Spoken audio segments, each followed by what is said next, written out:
자, 오늘은 이즈마다 실시되는 MBS 조사 먼저 살펴보죠. 예. 윤석열 대통령 국정 운영 평가 조금 높게 나왔습니까? 예, 뭐 높게 나왔다기보다는 지지율이 이제 추세가 중요한 것이니까. 네. 자, 바로 보시죠.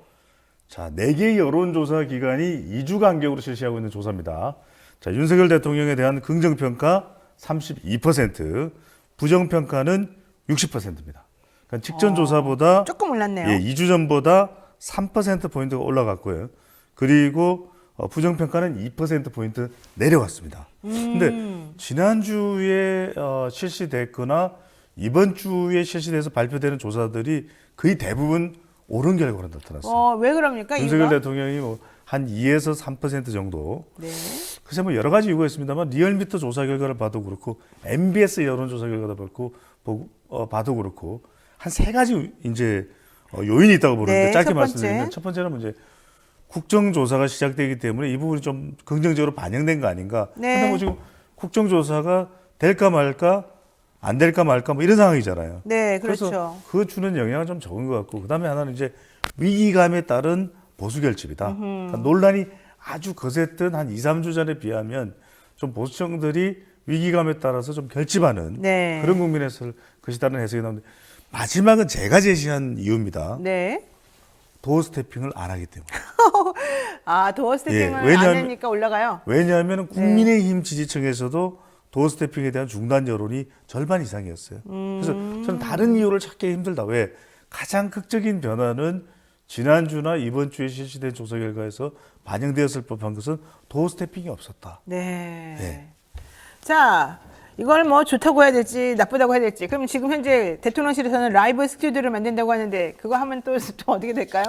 글쎄 저는 이제 이게 참네요. 소통이라는 게 늘 말씀드립니다만은 네. 그냥 형식적 소통, 도어 스태핑이냐 또는 뭐 라이브 스튜디오냐 이게 중요한 게 아니겠죠. 네. 왜냐하면 결국 소통은 실질적 소통, 진정성 소통이 더 중요하잖아요. 네. 가령 노영희 진행자와 저 사이에는 진정성 소통이잖아요. 그럼요. 우리 우리는 진정성 있죠. 형식 따위 뭐야 이렇게 이야기하는 우리 캠인데 그게 돼야 되는 것이지. 사실 이게 뭔가 자꾸만 도어 스태핑이다 아니다가 아니라 소통만 잘 됐다면 꼭 도어 스태핑일 이유가 있습니까? 네. 그게 중요한 것이겠죠. 알겠습니다. 자, 이제 이 얘기도 좀 한번 해봐야 될 것 같은데요. 지금 그 민주당이 이상민 장관 해임 건의안을 발의를 했지 않습니까? 네. 탄핵소추안도 준비 중에 있다고 그러는데 뭐 어차피 대통령은 거부권 행사할 거다라는 게 중론입니다. 결과적으로는 더 힘들어질 것 같아요. 다음 주 정도에. 그렇죠. 네. 탄핵소추안까지 이어질 가능성도 높고요. 자, 앞으로 어떻게 됐고 이것이 과연 지지율에 영향을 어떻게 미칠까요? 그렇죠. 이제 더 추가적으로 윤석열 대통령이 본격적으로 반등하기는 그러면 이제 어려워지게 되는 거죠. 왜냐하면은 결국 지금 도어 스태핑을 안 했기 때문이든 국정조사를 받아들였기 때문이든 그래도 여론을 반영하는 뭔가가 있었기 때문에 대통령의 지지율이 변하는 겁니다. 그냥 우리 공짜 점심은 없어요. 네. 그 이야기는 뭐냐면 이상민 장관에 대해서 제가 이제 데이터 분석하는 차원에서 말씀드리면 이상민이기 때문에 물러나라고 하는 것일까요? 아니면 행정안전부 장관이기 때문에 물러나? 장관이니까 그건 물러나라는 거죠. 행정안전부 장관이면 박상민이든 구상민이든 이상민이든 뭐 유상민이든 물러나라는 것이지 네. 이상민이기 때문에 물러나라는 건 아니거든요. 그렇죠. 그러면 이제 적어도 이걸 안 하게 되면 MZ 세대나 또는 서울 지역 그리고 또 중도층에서는 더 유입이 되기 힘든 거죠. 대통령 긍정 지지율이나 네. 또는 국민의힘 지지율. 그러면 상승 동력을 차단할 수밖에 없는 상황이 될 거다. 그렇죠. 그러니까 이제 이 더불어민주당에서도 그럼 해임 건의안 거부권 행사 될 줄 알면서도 왜 하느냐. 이걸 계속해서 불씨를 살려가야 되는 것이 또 더불어민주당의 전략이겠죠. 네. 또 탄핵 소추를 통해서 정 안 되면 대통령이 자꾸 해임 건의안 거부하니까 그래? 그럼 우리 헌법재판소 가서 물어볼게. 이런 상황이 되는 거죠. 그렇군요. 자, 이번 조사에서는 뭐 출근길 문답 중단 결정에 대한 책임 조사도 있었는데요. 뭐 윤석열 대통령이 부적절한 언론관이 57%, 그러니까 왜 중단했느냐에 대해서 MBC 기자가 무례했기 때문이다. 31%. 결과적으로 국민들은 대통령이 언론관이 잘못됐기 때문에 이런 일이 벌어졌다. 그렇죠. 이렇게 생각하는군요. 그러니까 이게 4개 여론조사기관, MBC 여론조사가 아니에요. MBS입니다. MBC가 아니고 MBS 조사에서 4개 여론조사기관이 상당히 객관적이고 중립적이라고 봐야 되겠죠. 지금 화면에 나오는 저 조사를, 저 그래프를 색깔을 바꿨으면 훨씬 더 눈에 딱 들었을 텐데. 그러니까요. 대통령이 부적절했기 때문에라는 거를 오히려 빨간색으로 하든지 할 때는 뭐 색깔을 좀 강하게 해야 되는데 저거 누가 만든 거야? 좀 예쁘게 하지. 제가 만든 건 아닙니다. 네. 만들어져 있는 거래. 예, 예. 저게 다 의미가 있네요. 저렇게 만든 거죠, 일부러. 그러니까 대통령의 심기를 조금 덜 거스르기 위해서 저렇게 했을까요? 안 보이게 일부러?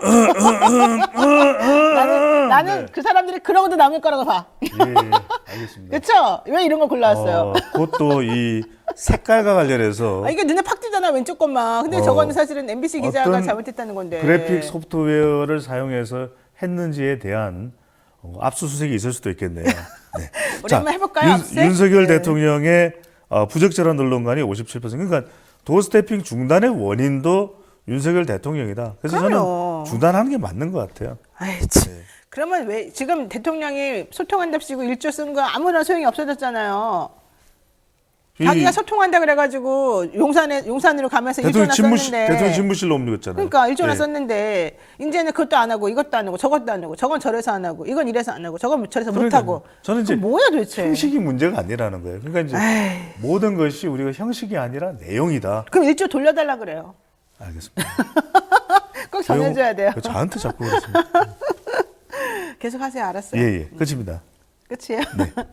자, MBC 기자 책임이 31% 정도 되는데 여기 윤 대통령 긍정평가 31% 정도니까. 그렇죠. 이게 계속해서 그렇게 이제 아이고. 대통령 지지율이 낮으면은 어떤 네. 현상이 발생하냐면 네. 일종의 메모리 현상이 발생합니다. 그러니까 전부 다 대통령 지지율하고 비슷하게 가요. 그러니까 MBC 기자의 무책임한 발언 태도, 뭐 네. 슬리퍼를 신었느냐 어쩌냐 하는. 슬리퍼 다 신었다니까 거기 기자들. 그러니까요. 아이, 저도 다음 주부터 슬리퍼를 신고 올까요? 괜찮아요. 우리 발도 안 보이는데 알아서 하세요. 추울 네네. 텐데 발가락 시릴 텐데. 이게 좀 스튜디오가 추워요. 아유, 우리 원래 머리를 쓰는 사람들은 스팀이 네. 올라오기 때문에 좀 차갑게 합니다. 알겠습니다. 자, 요 얘기 한번 물어볼게요. 이거는 내가 보기엔 분명히 중요한 말인 것 같은데. 네. 대통령이 지난번에 윤핵관들하고 모여가지고 자기네끼리 끼리끼리 무슨 얘기를 막 했잖아요. 그렇죠. 그걸 보고 되게 좀 비판하는 여론이 많았는데. 관저 정치다. 네. 이거 긍정적으로 영향을 미치겠습니까? 아니면 부정적으로 미치겠습니까? 긍정적이 힘들겠죠. 왜냐하면 말 되게 애매하게 하네요. 신윤에 대해서 계속해서 부정적으로 나오는 거죠. 그러니까 거듭 말씀드리지만 네. 우리 뉴스토마토 우리 애청자분들이 보시면은 막 그런 이야기들 많이 해요. 빨리 좀 윤석열 대통령이 바뀌어라. 네. 윤석열 대통령의 이 국정 운영 스타일이 여야 간에 통합하고 협치해야 된다라는 이야기는 지난 7개월간 셀 수 없이 이야기를 많이 했어요. 그랬죠. 그 이야기는 윤석열 대통령의 국정 운영 방향은 그런 여론에 따르지는 않는다. 내가 생각한 계획이 있고 나는 여론과 상관없이 그 방향으로 가겠다는 거예요. 네. 그러니까 이런 관저 정치도 사실 여론을 생각하면 굉장히 조심해야 되는 거예요. 왜? 이건 뭡니까? 그냥 4명의 윤핵관만 모아놓고 권성동, 장제원, 권장, 그 다음에 윤이 아닙니까? 윤한홍, 이철규. 네. 그러면 나머지 국회의원들은 어떻게 생각? 아니 윤상현 의원 같은 사람들은 어떻게 생각했을까? 아니 내가 몇선 의원인데 아니 나를 안 불러? 나 이 수도권 대표하는 수도권의 국회의원 얼마? 그런 식의 반응이 나올 수밖에 없잖아요. 네, 윤석열 대통령 당무 개입도 늘어나고 친윤계도 자꾸 지금 부각이 되고 있고 예. 이러다 보니까 사실은 저는 오히려 좀 불안감이 가중할 수도 있다. 근데 지금은 밑에서 부글부글 끓고 있는 느낌이 좀 드는데 과거에 예. 박근혜 정부 때 친박 감별사, 뭐 진박 감별사 이러면서 지네끼리 막 누가 친한지 보려고 그래서 하다가 망했잖아요. 쫄딱 망했잖아요. 그게 네, 2016년입니다. 2016년 총선에서 유승민 전 의원이 못마땅했던 청와대에서 네. 일종의 지침이 내려온 거잖아요. 그렇죠. 유승민 빼! 그런데 그때 그 청와대 공천에 대해서 호응하지 않았던 김무성 당시 대표가 옥새 들고 뭡니까? 옥새 들고 나르샤? 날리면? 아니, 나르샤? 옥새 들고 나르샤? 나르샤였거든요. 네. 그러니까 무슨 말이에요? 그래서 그때 총선 과반 이상 할 거라는 것이 예상됐음에도 불구하고 결국 어떻게 됐어요? 일당 자리를 내줬던 거예요. 그랬죠. 123석이 더불어민당으로 갔단 말이에요. 네. 무슨 말씀이냐면 지금 그런데 아니 이러다가는 총선 큰일 나는 거 아니야? 큰일 나. 그런데 윤석열 대통령도 또 윤핵관도 뭘 믿고 있는 겁니까? 수사만 믿고 있는 거예요. 수사를 해서 우리는 상관없다. 2016년 박근혜 정부 때와 다른 것은 그때는 누군가를 잡아넣는 상대방이 없었지만 이번에는 이재명 대표를 총선 전에 타달탈달 털어서 체포하고 수사하면 우리 지지율 올라간다. 이렇게 생각합니다. 알겠습니다. 자, 정당 지지도를 한번 보겠습니다. 네. 더불어민주당 34%, 국민의힘 32%, 정의당 4%, 태도 후보가 28%군요. 그렇습니다. 여기서 우리가 세 가지를 보면은 네. 우선은 태도 후보가 28%란데요.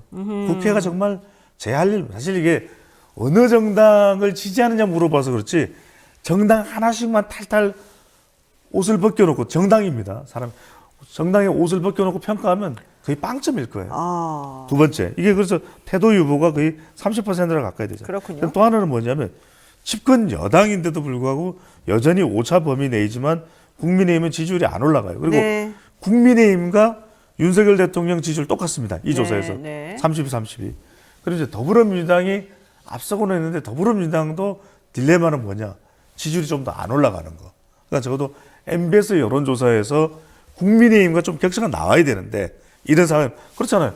윤석열 대통령 국정 운영에 대한 실망감도 높고 한데 그런 것에 비하면 더불어민주당의 좀 지지율이 썩 잘 나오는 것이 아니다. 지난번에 네. 뉴스토마토에서 나왔던 정당 지지도에서는 엄청 높게 나왔잖아요. 민주당 그렇죠. 거가. 그거 왜 그랬던 거죠? 근데 그 조사는 우리가 분석을 해보면 어떤 조사에서는 정치 성향은 통제가 안 돼요. 진보 성향이냐 보수냐 중도냐. 그러니까 진보가 좀 많이 들어왔던 조사예요. 그래서 물론 그것이 틀린 조사는 아닙니다. 왜냐하면 그걸 통제할 수가 없기 때문에. 네. 하지만 좀 더 우리가 정기적으로 추세가 되는 이 조사는 전화 면접 조사니까 같이 종합적으로 한번 볼 필요가 있겠죠. 알겠습니다. 자, 마지막 질문입니다. 민주당이 앞서고는 있지만 양당이 비슷한 수치인데 최근에 양당 모두 분당 가능성이 지금 논의되고 있지 않습니까? 네. 현실적으로 분당 가능할까요? 저는 이 노래로 대선합니다. 비겁하다 욕하지 마. 비겁해. 용기가 누구한테 없어요. 하는 말이에요? 정당에. 정당 양쪽 다? 왜냐하면은 국민의힘도 지금 이 윤핵관이 주도하는 정당 운영이 못마땅하잖아요. 이건 제대로 된 거 맞습니까? 이준석 전 대표하고도 파장하고. 네. 근데 이제 민주당은 조금 다른 것 같아요. 민주당은 이재명 대표에 쏠려 있는 것이거든요. 그래서 뭐 반명이 분당을 하겠다. 근데 분당을 양쪽이 어디든 한다고 해서 정치 세력화 될까요? 어려워요. 그래서 저는 이 노래 비겁하다 욕하지 마. 그러니까 일단 분당이 된다는 거죠? 안 된다는 거잖아요. 제가 그래서 그럴 만한 용기가 있느냐 없어요. 비겁한 사람들이 많아서 안 된답니다, 여러분. 예, 오늘 또 주말 동안에 얼마나 비겁한 일이 많이 벌어질지. 아니야, 나 괜찮아 라고 할지 봐야 되겠습니다. 구독, 좋아요 많이 눌러주셔야지 우리 프로그램 노출이 많아요. 우리 프로그램은 지금 이것저것 잘라놓고 만들어진 프로그램이 많아서 우리가 찾기 어려워요. 그러니까 여러분이 할 수 없어요. 구독, 좋아요 계속 그냥 무조건 눌러주세요. 그래야지 좀 노출이 잘 돼가지고 찾기가 쉬우니까. 여러분께 많이 구독. 여러분께 그런 거 부탁드리겠습니다. 비겁하게 구차하게 그런 거라도 신경 써주시고요. 오늘 또 불금인데 행복하게 보내시고요. 비겁하다 구독해줘. 네, 우리 배종찬 선생님 먹고 살기 위해서 우리가 이렇게 열심히 한다는 거 잊어버리지 마시고 하여튼간 오늘 주말 잘 보내시기 바라고요. 저는 월요일 날 뵙겠습니다. 월요일에는요. 이태원 참사 국정조사 특위위원으로 있는 용해인 기본소득당 의원하고 함께 하는데요. 여러분 용해인 기본소득당 의원 얼마나 시원하게 하는지 보셨죠? 월요일에 만나 뵐 건데요. 오늘은 제가 배종찬 선생님과 같이 인사드리면서 용해인 기본소득당 의원에 대해서 한번 생각해보는 시간 갖겠습니다. 용해인 의원 좋아하시죠? 너무 좋아하죠. 용해돼요. 그래요? 마음이 용해돼. 알겠습니다. 네, 어쨌든 오늘 방송 감사하고요. 배종찬 선생님도 감사합니다. 고맙습니다. 감사합니다. 사랑합니다. 네, 고맙습니다.